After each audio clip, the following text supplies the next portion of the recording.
Assalamualaikum warahmatullahi wabarakatuh.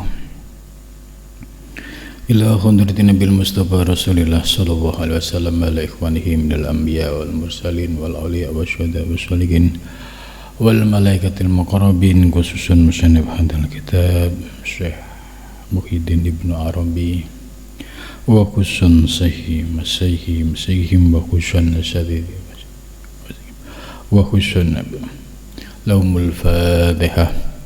A'udzu billahi minasyaitonir rajim. Bismillahirrahmanirrahim. Alhamdulillahi rabbil alamin arrahmanir rahim maliki yaumiddin. Iyyaka na'budu wa iyyaka nasta'in ihdinas siratal mustaqim. Siratal ladzina an'amta 'alaihim ghairil maghdubi 'alaihim waladdallin. Bismillahirrahmanirrahim. Alhamdulillahilladzi 'allamani bi ulumil ulama'il muwahhidin wal muhaqqiqin wa arsadani ila tariqim mustaqim. Wassalatu wassalamu ala sayyidil wujud wal arwah nabiyyina Muhammadin sallallahu alaihi wasallam alladzi jaa'a bisyari'ah wa tariqah wal haqiqah wal ma'rifah wa ala alihi wa sahbihi ajma'in, amma ba'd. Subhanaka la ilma lana illa ma 'allamtana innaka antal alimul hakim. La haula wala quwata illa billahil aliyyil azim. Rabbis shrah li sadri wa yassir li amri wahlul 'uqdatam min lisani yafqahu qawli, amin ya rabbal alamin. Malam ini kita melanjutkan kajian kitab Al-Futuhat Al-Makkiyah dan kitab Ad-Durrun Nafis. Mudah-mudahan kita diberikan kemudahan oleh Allah, diberikan anugerah kefutuh, dapat memahami ajaran yang disampaikan di dalam dua kitab ini. Malam ini kita akan membahas lanjutan dari penjelasan sebelumnya, yaitu terkait dengan rahasia-rahasia huruf dan penjelasan secara lebih detail. Waslun intaha al-kalamu al-matlub fi hadzal kitab alal huruf min sihatil mukallaf wal mukallafin wa hadduha minhum wa harakatuha fil aflah as-sudasiyah al-mudha'afah wa ayyana sinni dhuratuha fi tilka aflah wa hadduha minat tabi'ah min harakati tilkal aflah wa marati biha al-arba'ah fil mukallaf wal mukallafin ala hasabi fahmil amah. Walihada kanat aflaku basyo'ituha ala naw'ain fal basyo'it allati yaktasiru biha ala haqo'i ammatil ukala ala arba'atin. Ini pembahasan sudah mulai mengerucut ya kepada hal-hal yang sifatnya teknis ya.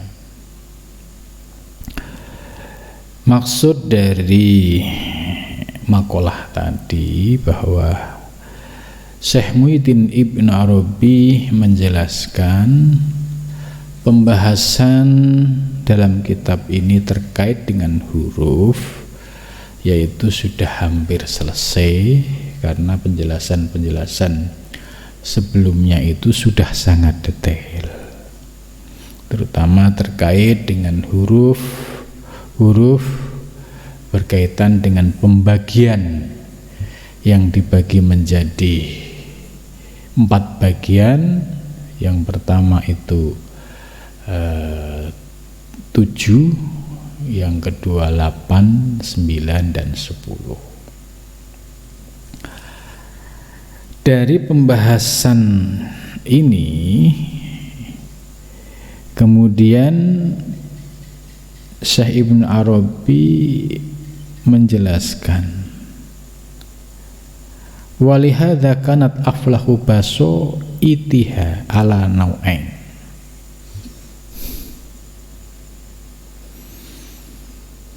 Jadi menurut Ibnu Arabi bahwa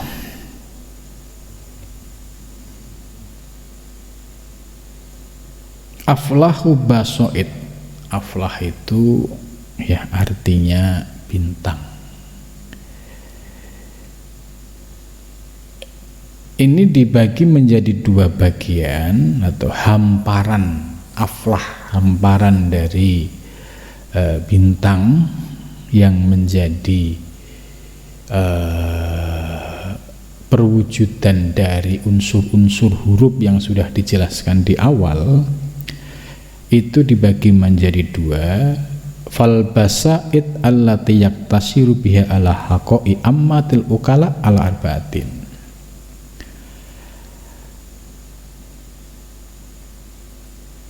Hamparan yang pertama yaitu terkait dengan hamparan allati yaktasiru biha ala haqai ammatil ukala, yaitu terkait pandangan hakikatnya orang-orang umum yang berpikir secara rasional. Nah, ini ada 4 bagian. Huruful haq allati alal aflah as-sab'iyah, wa huruful ins ala samaniyah, wa huruful mulki ala tis'ah, wa huruful jin an-nari anil asyarah, wa laisa samma kismun zaidun indahum likusurhim an idraki ma thamma li anhum tahta kuhri ukulihim wal muhakkikun tahta kuhri sayyidihim al-mulk. Jadi huruf yang di awal itu sudah dijelaskan oleh Ibnu Arabi dibagi menjadi 4 bagian. Bagian yang pertama itu disebut as-sab'iyah. Itu ada alif, ada za, ada lam. Nah, di sini Ibnu Arabi menjelaskan detail lagi, setiap huruf ini punya karakter. Apakah dia haroroh, rutubah, atau yabusah, atau burudah. Kemudian yang kedua oleh Ibnu Arabi dijelaskan huruf yang masuk pada bagian kedua yaitu as-saminah, 8 hurufnya nun, shod, dan dot. Kemudian yang ketiga masuk kelompok atis 9 hurufnya ain, gin, sin, shin. Kemudian yang 10 itu ha, kho ya, kemudian ha, hamzah, dan selainnya. Nah, dalam penjelasan yang baru dibaca tadi bahwa aflahu as-sab'iyah yaitu bintang yang ketujuh itu disebut sebagai huruful haq. Jadi pembagian tadi ada 7, 8, 9. Ini dirinci lagi ya, dibagi menjadi 4. Yang pertama huruful haq. Huruful haq itu huruf yang memiliki makna al-haq. Lah, al-haq itu apa? Ya, sebagaimana sudah dijelaskan dalam penjelasan sebelumnya, al-haq itu sebagai istilah yang digunakan oleh Syekh Ibnu Arabi untuk menjelaskan tajalli wujudul alam. Jadi kenyataan wujud alam semesta ini Ibnu Arabi menggunakan istilah al-haq ya. Nah, maka terkait dengan huruful haq ini itu merujuk kepada aflahu as-sab'iyah, yaitu bintang yang tadi masuk kelompok huruf yang 7, yang hurufnya alif, za, dan lam. Ya, ini memang ilmu yang luar biasa sebenarnya kalau paham. Artinya Ibnu Arabi membahas huruf hijaiyah yang kita pahami selama ini ya, ketika kita belajar dulu waktu kecil ya, mulai dari alif, ba, ta, sa ya, sampai terakhir 28 huruf. Oleh Ibnu Arabi 28 huruf ini dibagi menjadi 4 bagian. Lah, 4 bagian ini dibagi menjadi tadi kelompok 7, 8, 9, 10. Dan setiap kelompok ini itu memiliki corak dan karakter masing-masing. Nah, di balik uraian huruf-huruf ini, ternyata para ulama-ulama yang sudah memahami rahasia huruf ini memiliki ilmu terkait dengan nilai-nilai huruf. Contoh misalkan alif itu nilainya berapa, ba itu berapa, ta itu berapa, sa itu berapa. Contoh lain misalkan ya, kalimat la ilaha illallah ya, lam, alif, lam, ha, alif, lam ya, ha, terus alif, lam, lam, ha. Ini ternyata kalau dikaji dari ilmu huruf, setiap huruf itu sudah ada nilainya, ada rumusnya. Ya, saya punya rumus huruf ini. Setelah di total jumlahnya 165. Maka zikir torekoh seperti Qadiriyah itu kan, kalau yang baik di Naksabandiyah itu ada wadifah zikir ya harian la ilaha illallah, atau disebut zikir nafi isbat. Ini jumlahnya 165. 165 ini diambil dari mana? Ternyata diambil dari rahasia huruf lam, alif, ha atau la ilaha illallah. Ini salah satu contoh nyata bagaimana ulama-ulama terdahulu termasuk Ibnu Arabi ini sebagai ulama yang melakukan kajian terhadap huruf secara mendetil ini, ya ini di zaman sekarang sudah jarang yang menguasai ilmu huruf ini. Padahal kalau menguasai huruf ini ya itu memiliki keahlian yang luar biasa. Contoh, saya pernah menyaksikan ya, ada 2 orang yang saya temui terkait dengan ilmu huruf. Yang satu dia memiliki ilmu huruf, perhitungannya ya sampai orang ini bisa menjelaskan, misalkan dia itu nyalek atau nyapres itu ada potensi enggak gitu. Itu dari ilmu huruf ini bisa dibaca. Nah, ini yang akhirnya kalau ini kebablasan ya bisa menjadi paranormal akhirnya, karena nanti tamunya datang banyak kemudian nanyain soal rahasia hurufnya dikaitkan dengan hajat atau masalah yang sedang dihadapi. Dan ini saya menyaksikan orang tersebut memiliki keahlian itu. Kemudian yang kedua, saya juga ketemu dengan orang ya, ketika itu saya silaturahmi bersama teman, kemudian nama saya dihitung, dan ketika nama saya dihitung saya tidak banyak bicara, beliau tiba-tiba menyampaikan nanti Ustadz Ali ya sebelum usia 40 ya sudah punya pesantren gitu. Waktu itu saya masih usia 35 atau 36. Tapi beliau menyampaikan itu berdasarkan ilmu hitung huruf tadi. Nah,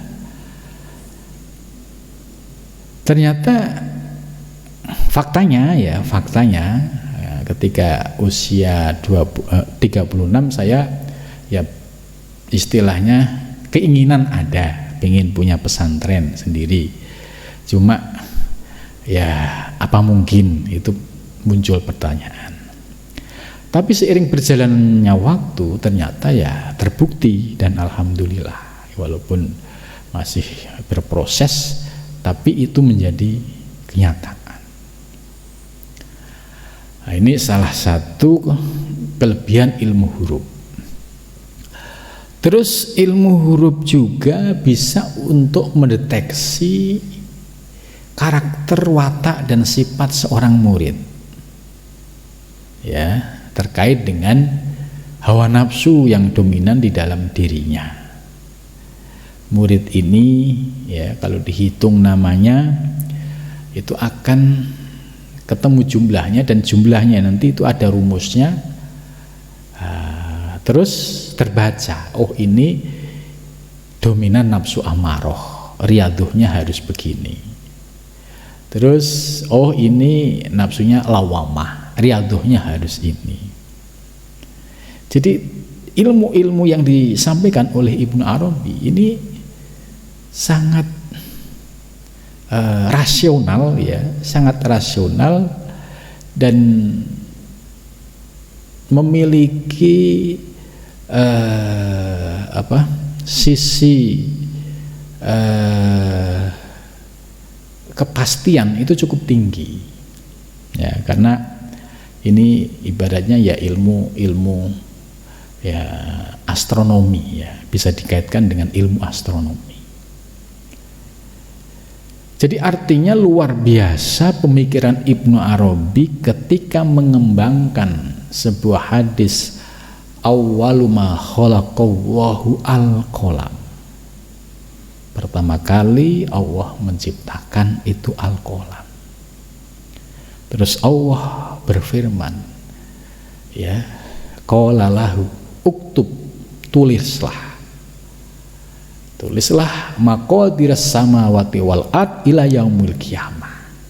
Tulislah semua peristiwa yang akan terjadi di alam semesta, di langit dan bumi sampai hari kiamat. Itu. Ini teks hadis ya, yang kalau kita sering baca kitab-kitab hakikat itu ketemu hadis itu. Memang ada redaksi lain awwalu ma khalaqahu nurun nabiyyika, tapi ada juga awwalu ma khalaqahu al-qalam. Nah, makna al-qalam di sini tidak dipahami secara teks, yaitu kolam bimakna pensil ya, tapi kolam ini bimakna kudroh dan irodah Allah yang menghendaki terjadinya alam semesta ya, itu tertuang secara rinci di dalam kitab Lauhil Mahfuz itu. Maka Syekh Muhyiddin Ibnu Arabi sampai bisa mengurai rahasia huruf tadi. Kan kolam itu pena ini bisa merangkai sebuah cerita kan berdasarkan dari huruf ketemu huruf terangkai menjadi kata, menjadi kalimat, menjadi cerita. Nah, ini dahsyatnya ilmunya Ibnu Arabi, sampai akhirnya ketemu ya, dikaitkan dengan ya bintang, galaksi, alam semesta. Dan kemarin juga dikaitkan dengan ilmu-ilmu fisika ya, ilmu biologi. Ya, maka di era modern ini ya, kalau umat Islam itu mau menggali dari pemikiran Ibnu Arabi, ini sesungguhnya kalau diberikan pencerahan dari sisi ilmu ahli kasfi ya, bagi orang-orang yang belajar ilmu fisika, kimia, ilmu biologi, matematika, itu justru akan menambah keyakinannya kepada Allah. Karena perhitungan-perhitungan matematis rasional itu menjadi bagian dari sunatullah, dan di mana sunatullah itu di situ sudah ada kudrah dan iradah Allah. Maka orang-orang yang sudah memiliki basic keilmuan tauhid ahlu kasfi ini, ketika dia melakukan penelitian kajian misalkan dalam bidang ilmu fisika, di situ semakin tahu kebesaran Allah Subhanahu wa taala. Begitu juga yang meneliti ilmu biologi juga sama, akan melihat kebesaran Allah. Ya. Jadi dahsyat sekali ini, ya, apa yang diuraikan oleh Syekh Ibnu Arabi. Nah, ini sebagai pengantar supaya kita nyambung dengan apa yang dibahas oleh Syekh Ibnu Arabi ini. Sebab kalau kita tidak kasih pengantar, apalagi yang baru mendengar, itu pasti memahaminya ini bingung, ini jelasin apa, soal apa gitu. Hai, kita lanjut. Pembagian 4, yang pertama huruful haq, ya, istilahnya huruful haq. Al-haq tadi sudah saya jelaskan, itu sebagai nama yang digunakan untuk madhar tajalil wujud. Jadi, sebagai nama lain dari perwujudan alam semesta, itu namanya al-haq. Yang kedua, ya, yang huruful haq ini, ya, ini sumbernya dari aflah as-sabiyah, yaitu yang bagian pertama tadi, bagian yang ketujuh, yang hurufnya alif, za, dan lam. Kemudian yang kedua, wa huruful ins, ya, anis samaniyah, ya, huruf yang terkait dengan al-ins, insan, manusia. Ini berada pada bagian yang huruf kedua, yang 8, hurufnya apa saja? Nun, shod, dan dot. Ini. Jadi al-haq tadi huruf yang ketujuh, hurufnya alif, za, dan lam. Kemudian yang kedua disebut dengan huruful insan, itu dari huruf 8 yang hurufnya itu nun, shod, dan dot. Kemudian yang keempat, wa huruful mulki, yaitu huruf yang terkait dengan, ya, mulki itu singgasana, ya. Anitisah dari huruf yang ke-9, hurufnya yaitu ain, gin, sin, shin. Ini huruful mulki. Kemudian berikutnya wa huruful jin wan an-nari. Sedangkan yang keempat yaitu huruf yang disebut dengan huruful jin. Jin yang bersifat an-nari, panas. Nah, itu diambil dari huruf yang bagian anil asroh 10. Hurufnya yaitu ha, kho, ya, dan lain-lainnya, termasuk di situ ada ha dan hamzah. Jadi pembagian huruf ini hampir persis kayak pembagian ilmu tajwid, ya. Ilmu tajwid itu ada idhar. Idhar hurufnya ada 6. Kemudian idgham, bigunah dan bila guna. Kemudian ada iklab, ya. Sisanya ikhfa gitu. Jadi sama ini pembagian 7, 8, 9, lah sisanya masuk ke bagian 10 itu. Nah, jadi pola, maksudnya saya membandingkan pola pembagian huruf hijaiyah dengan pola pembagian ini ada sedikit persamaannya.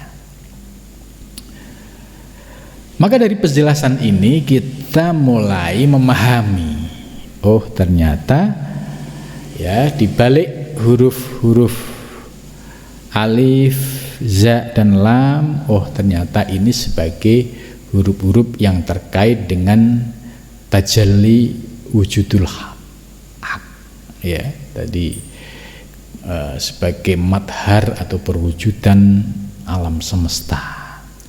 Kemudian terkait dengan manusia, ya insan, yaitu huruf yang ke-8 berupa nun, shod dan dot. Kemudian berikutnya huruf yang terkait dengan huruful mulk, huruf tentang ya singgasana, kerajaan, itu masuk pada bagian 9. Dan yang terakhir huruf terkait dengan jin, jin yang sifatnya anari, jin yang sifatnya itu yaitu membakar atau panas. Maka kalau kita lihat pembagian 4 ini itu hampir persis, ya sangat terkait erat dengan ya pembagian nafsu yang ada di dalam diri kita. Ada nafsu ammaroh, ada nafsu lawamah, ada nafsu sawiyah, ada nafsu mutmainnah. Ya ini pembagian ini hampir polanya persis dengan pembagian yang 4 tadi yang disebutkan oleh Ibnu Arabi. Ada huruful al-haq, huruful insan, huruful mulk, dan huruful jan. Jadi artinya bahwa 4 bagian ini sebagai struktur ya yang nyata di alam semesta ini. Ya, yaitu adanya manusia, kemudian al-haq, kemudian al-mulk dan al-jin tadi.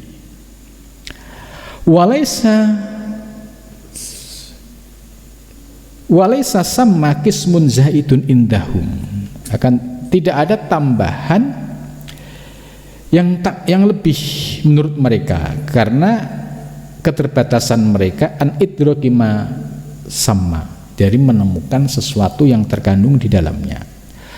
Li'annahum tahta kohri aklihim, karena mereka terjebak pada kungkungan akalnya itu.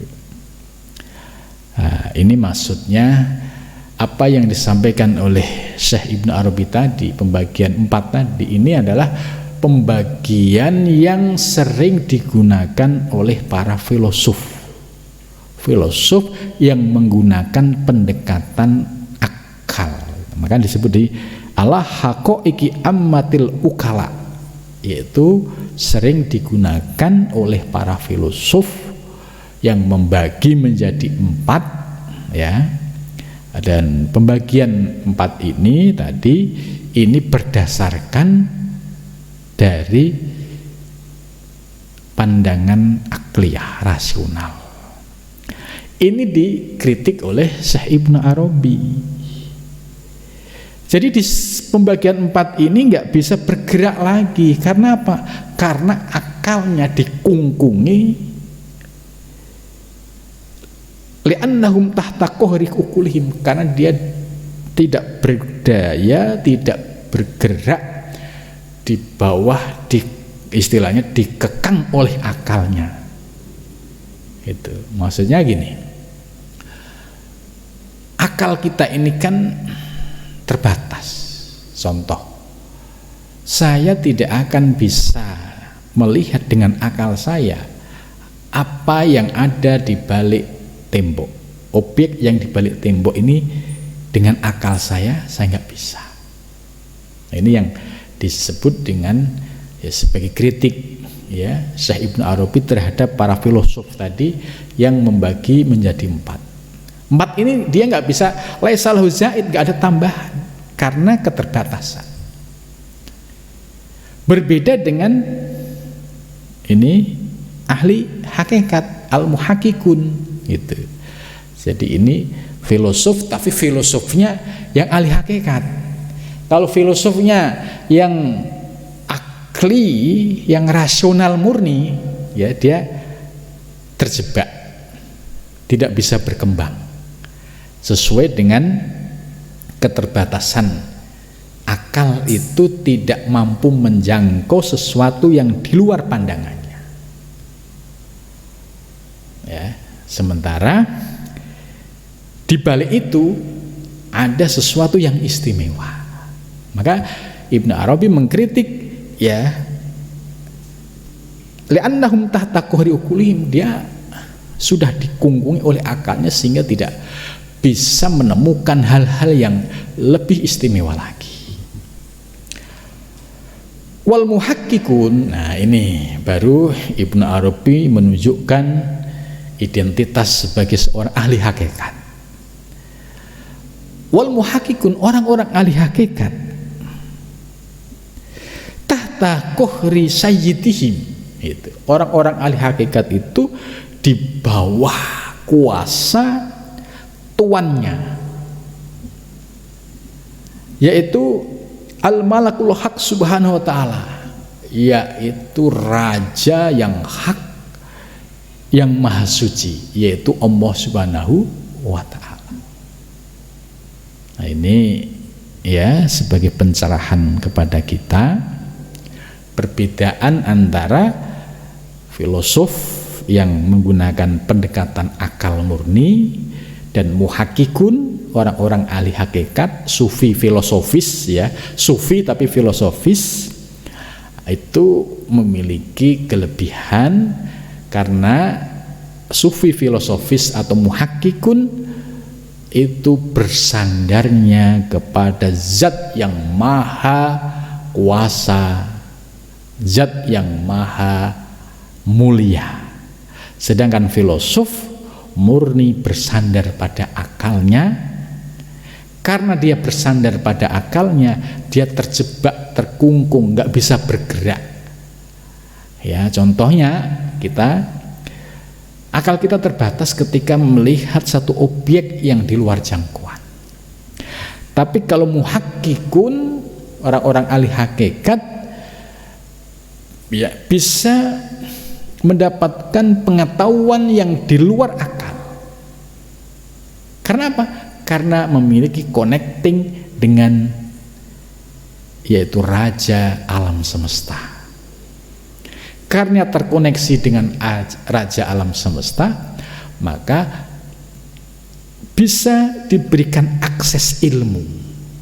Ini yang disebut sering namanya ilmu laduni, ilmu yang pencerahan dari ilahiyah yang tidak bersumber dari referensi, dan ilmu ini dimiliki oleh para muhakkikun. Jadi dari penjelasan ini kita jelas posisi seorang ahli hakikat bersandarnya kepada Allah yang maha segala-galanya, sehingga pengetahuan yang diperoleh oleh para muhakkikun itu juga memiliki sumber tak terbatas. Berbeda dengan filosof hanya mengandalkan akal rasionalnya. Maka ketika mengalami sebuah peristiwa yang di luar akalnya, dia tidak mampu untuk menganalisa, untuk mendapatkan jawabannya. Nah, terkait dua hal ini, contoh filosof dengan muhakkikin. Kalau bahasa kita sufi filosofis gitu ya. Kalau ini filosof murni. Dua aspek ini ya ternyata pernah terjadi ya dalam sejarah perjalanan Syekh Ibnu Arabi saat beliau masih usia 15 tahun ya. Di kampungnya ya, Syekh Ibnu Arabi ini lahir di Mursia. Di Mursia, kemudian beliau menghabiskan waktu masa kanak-kanak itu di Cordoba. Cordoba yang dulu menjadi ya pusat peradaban Islam di Eropa. Ya, saya sudah pernah ke Mursia, tempat kelahiran Ibnu Arabi, dan juga pernah ke Cordoba. Jadi ketika menyebut Mursia itu ya saya sudah datang langsung melihat bagaimana hiruk pikuk kota Mursia. Begitu juga kota Cordoba ya.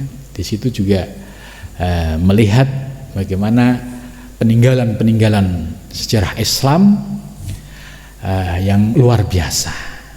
Lah, pada zaman itu Syekh Ibnu Arabi usianya 15 tahun. Ya. Kebetulan bapaknya Syekh Ibnu Arabi ini Syekh Muhammad Ali itu teman akrabnya filosof kebanggaan umat Islam, yaitu Ibnu Rus. Nah, suatu ketika Ibnu Rus ini yang dikenal sebagai bapaknya filosof ya, ahli filsafat Islam ya, sangat diakui ya, karena beliau sebagai penerus pemikiran-pemikiran filsafat. Nah, maka kalau ada orang yang mengkritik Imam Ghazali sebagai penyebab kemunduran Islam, ya saya kira nggak realistis, sebab Imam Ghazali ini lebih dahulu ya, kemudian baru muncul Ibnu Rus. Logikanya kalau Imam Ghazali itu menyebabkan kemunduran, pasti nggak muncul tokoh sehebat Ibnu Rus itu. Ternyata lahirlah tokoh besar seperti Ibnu Rus. Nah, Ibnu Rus ini ya sangat masyhur sebagai bapak filsafat Islam. Orang-orang yang belajar filsafat ya pasti kenal nama Ibnu Rus. Ketika itu Ibnu Rus usianya sudah di atas 60. Ya, beliau dikenal sebagai bapak filosof, tapi Ibnu Rus memiliki kebuntuan di dalam filsafat, terutama soal hakikat wujud.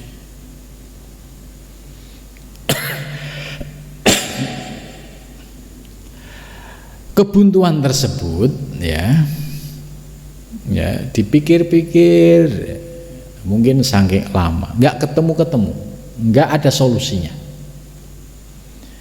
Kemudian mendengarlah nama yang masyhur di zaman itu, seorang anak yang masih usia 15 tahun ya, Syekh Muhyiddin Ibnu Arabi. Namanya sudah terdengar bahwa Syekh Muhyiddin Ibnu Arabi ini ya, putra Syekh Muhammad Ali, memiliki kecerdasan spiritual. Artinya memiliki kecerdasan tidak sebatas rasional, tapi memiliki kecerdasan spiritual. Sebab Ibnu Arabi ini ketika masih kanak-kanak yaitu dibimbing oleh dua wali wanita. Jadi walinya wali wanita di Cordoba sana dan di Sevilla ya. Sehingga ilmu-ilmu ketuhanan itu sudah beliau pahami ya. Wakilah Syekh Ibnu Arabi ma'rifah itu usia 14 tahun.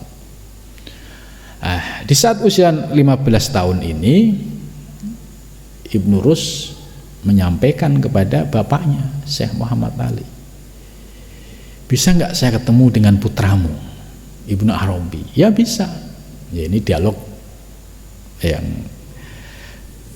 untuk menggambarkan bagaimana keinginan Ibnu Rus bertemu dengan Ibnu Arabi. Ya bisa. Ya udah nanti saya atur gitu bapaknya. Kemudian Ibnu Arabi disuruh oleh bapaknya untuk mengantarkan sesuatu, ya apakah itu makanan atau apa, ke rumah Ibnu Rus. Jadi Syekh Muhammad Ali ya mengajarkan adab kepada putranya, karena putranya ini masih muda, usia 15 tahun, ya diajarkan supaya yang muda mendatangi yang sepuh. Nah, akhirnya Ibnu Arabi datang benar ke rumahnya Ibnu Rus. Dalam dialog ya, ini kan momen yang diharapkan oleh Ibnu Rus. Ya, dalam pertemuan tersebut Ibnu Rus menanyakan kepada Ibnu Arabi soal terkait dengan wujud.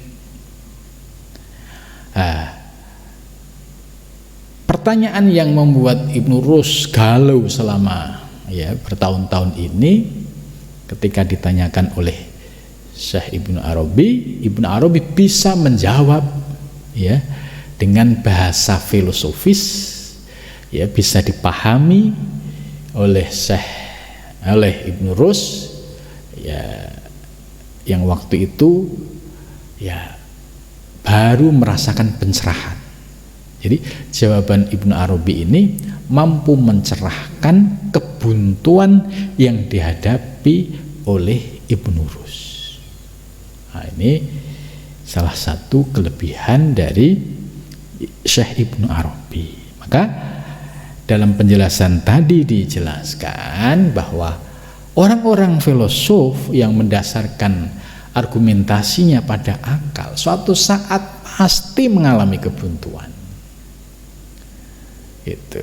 Dan Ibnu Arabi ya beliau memiliki background ya filosof ya pasti, karena di Andalusia itu tradisi pemilikan filsafat itu sudah menjadi tradisi yang umum. Namun kelebihan Syekh Ibnu Arabi memiliki potensi spiritual, yaitu ilmu kasaf, ilmu syuhud, atau yang disebut dengan ilmu kasfi tadi. Nah, ilmu kasfi inilah yang menjadi solusi atas kebuntuan pemikiran-pemikiran para filosof. Ya, maka Ibnu Arabi membuat perumpamaan peta kalau para filosof ya dia berada tahta kohri ukulihim, ya dia berada pada genggaman dia atau dikungkung oleh akalnya.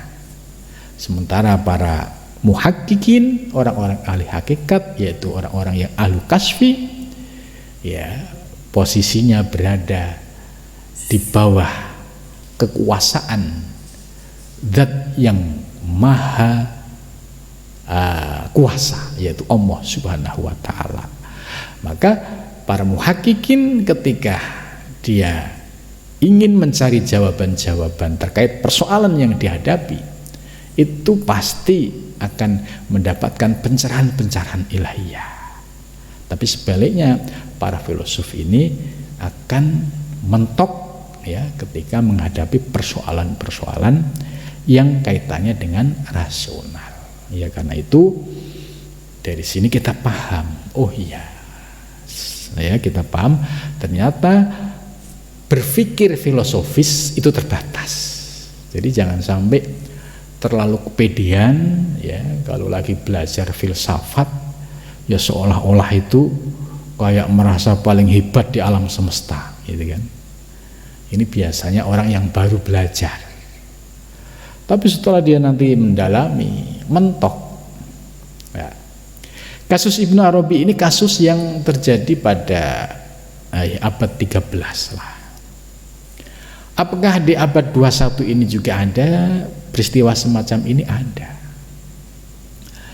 Ini saya dapat cerita langsung ya, dosen saya, beliau dosen filsafat S1, S2, S3 itu semua ya filsafat Ya, ketika nulis disertasi S3, ya, teori yang disampaikan oleh Ibnu Arabi menunjukkan kebenaran.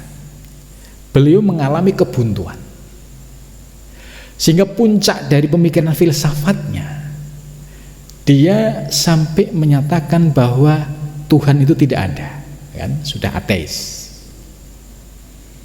Nah, tapi karena mungkin beliau ini ya termasuk punya genealogi orang-orang soleh, ya, pasti didoakan oleh kakek neneknya dulu, ya, akhirnya setelah dari sisi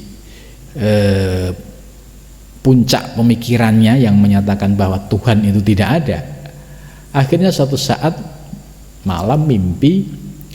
Dalam mimpinya ini beliau merasakan peristiwa rohani, yaitu di situ dia digebukin secara mimpi, ya, tapi peristiwanya, sakitnya itu dirasakan ketika dia sudah bangun.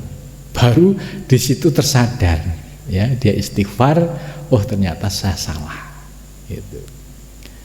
Maka bagi orang-orang yang sudah belajar ilmu hakikat, ya, dengan tahapan-tahapan yang sangat rapi, ya, ini memiliki keunggulan di dalam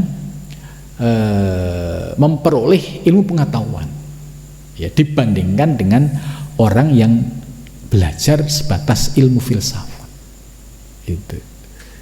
Maka orang-orang yang disebut muhakkikun, Ibnu Arabi menggunakan muhakkikun kalau rafa, muhakkikin kalau nasab, maka mereka inilah yang memiliki sumber keilmuan yang terkoneksi dengan sumber ilmu yang tak terbatas, yaitu dari Allah Subhanahu wa ta'ala, ya.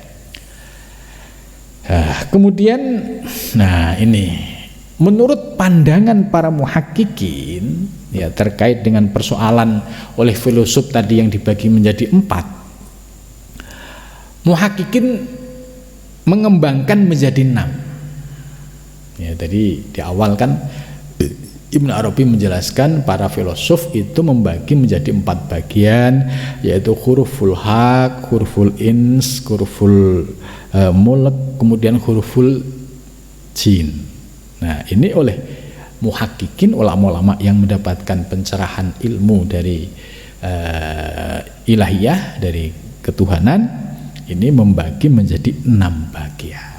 Ya, insya Allah 6 bagian ini akan kita bahas pada minggu yang akan datang. Mudah-mudahan ya penjelasan ini bisa menjadi pengantar untuk penjelasan minggu yang akan datang. Ya, mudah-mudahan manfaat.